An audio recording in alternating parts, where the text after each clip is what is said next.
Welcome back, guys. We're here for another episode of Meet Matt Chess. We have JD, another veteran of the interviews, kind of adapting to this new style. So I wanted to also take another step into coming with questions. So I have a few questions that I want to ask you pertaining to jiu-jitsu, lifestyle, and your overall interests and things like that. So can I ask, how did you get started in jiu-jitsu? Where did that spark come from, and what got you here?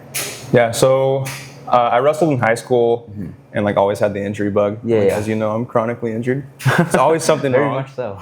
JD, I don't think I've met anyone that gets injured as much as you do. Dude, it's weird because I'm actually feeling decent right now. Yeah.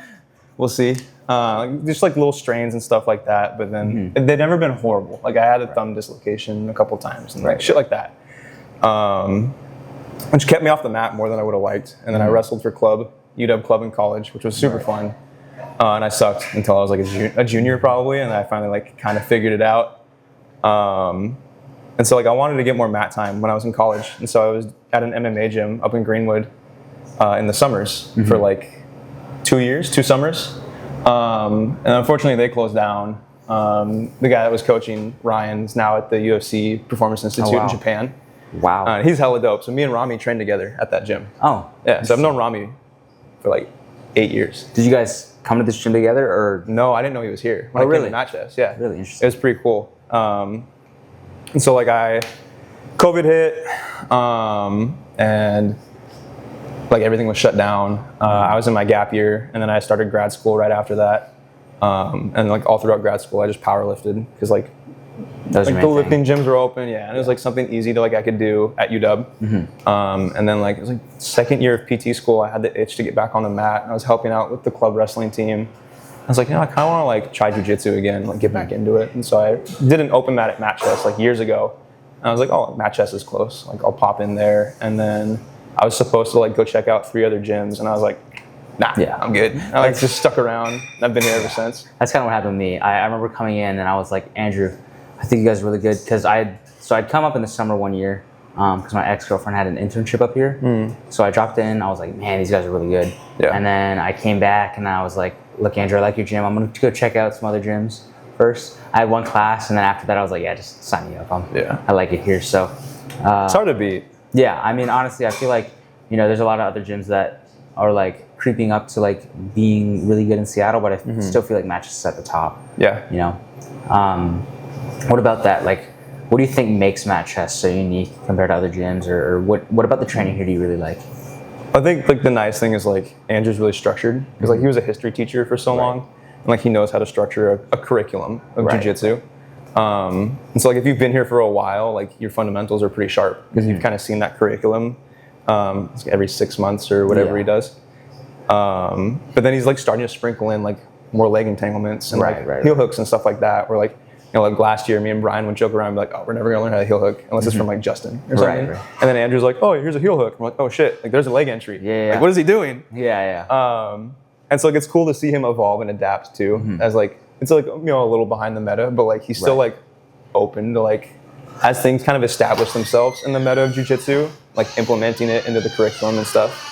And so it's nice having that structure, because it's how things are going to build off of each other. And there's such a diverse array of practitioners at Mat Chess. The dogs, you and Justin, and the guys that compete really regularly and can really kind of push.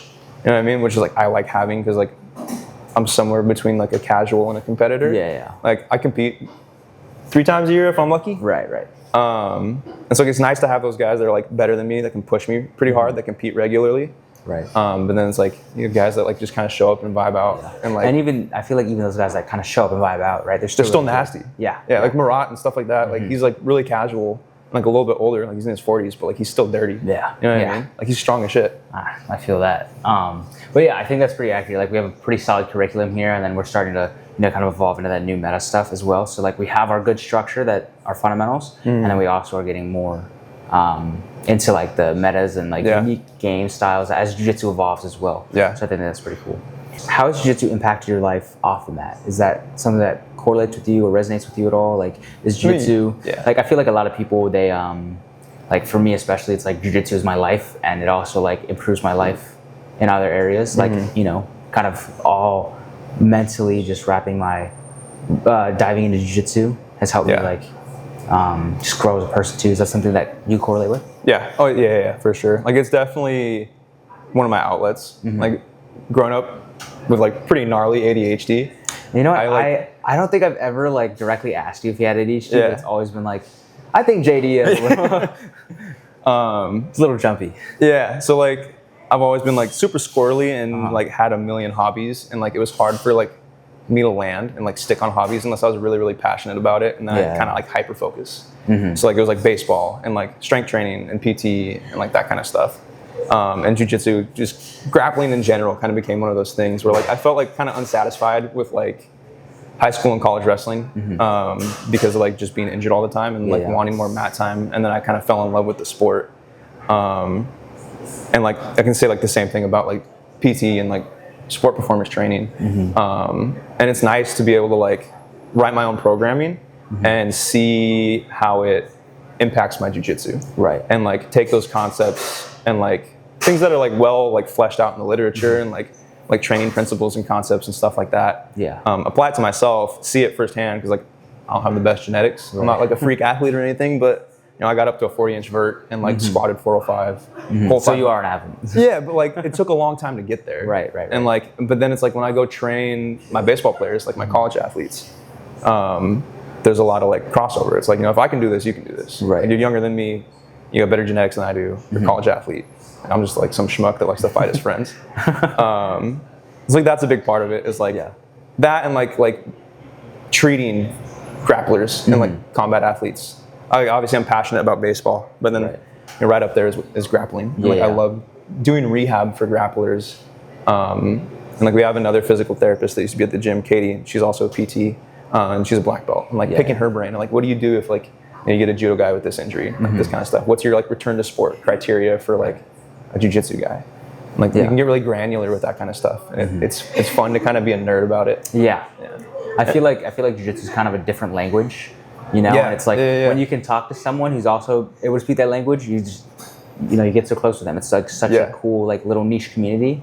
So like whenever I'm traveling, like I always like meet people that do jiu-jitsu, and we're not even like in a jiu-jitsu room, but you're like instantly friends with them because it's just such a niche. It's a strong like common interest. Like if you do jiu-jitsu, like you're probably passionate about it, even if you're a casual like practitioner.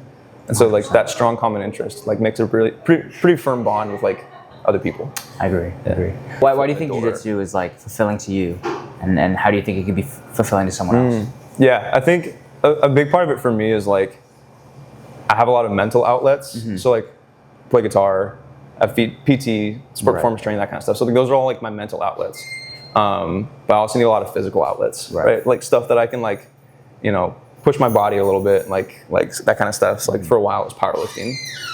In college it was wrestling.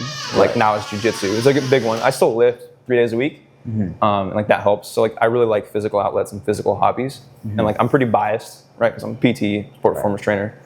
I think if you're gonna pick up a hobby, picking up something that's physical is good. I think spending your whole life without really pushing yourself physically or mentally, it's not like a waste, but I think you're missing out on a lot in life if you're not actively pursuing something where you can push yourself. Right. And especially physically. And like that kind of physical outlet. And like jiu-jitsu is really mental too, right? So you have to like think about, you know, where do you suck? How are you gonna get better? Like I suck at leg entanglements. So I'm like just barking at you and Aiden and Justin all the time. Brian, like, yo, what do I do here? How do I turn out of this heel hook? I'm gonna turn out of it the wrong way 3 times before I do it right. Right. But like finding a physical outlet that's also has that like mental aspect to it, I think is like the most fulfilling type of hobby that you can really pick up. Guys, this is JD, another episode of Meet Match Chess. Thanks for coming on, and yeah, let's go train. Sweet. Appreciate you. Thanks, dude. Thank you.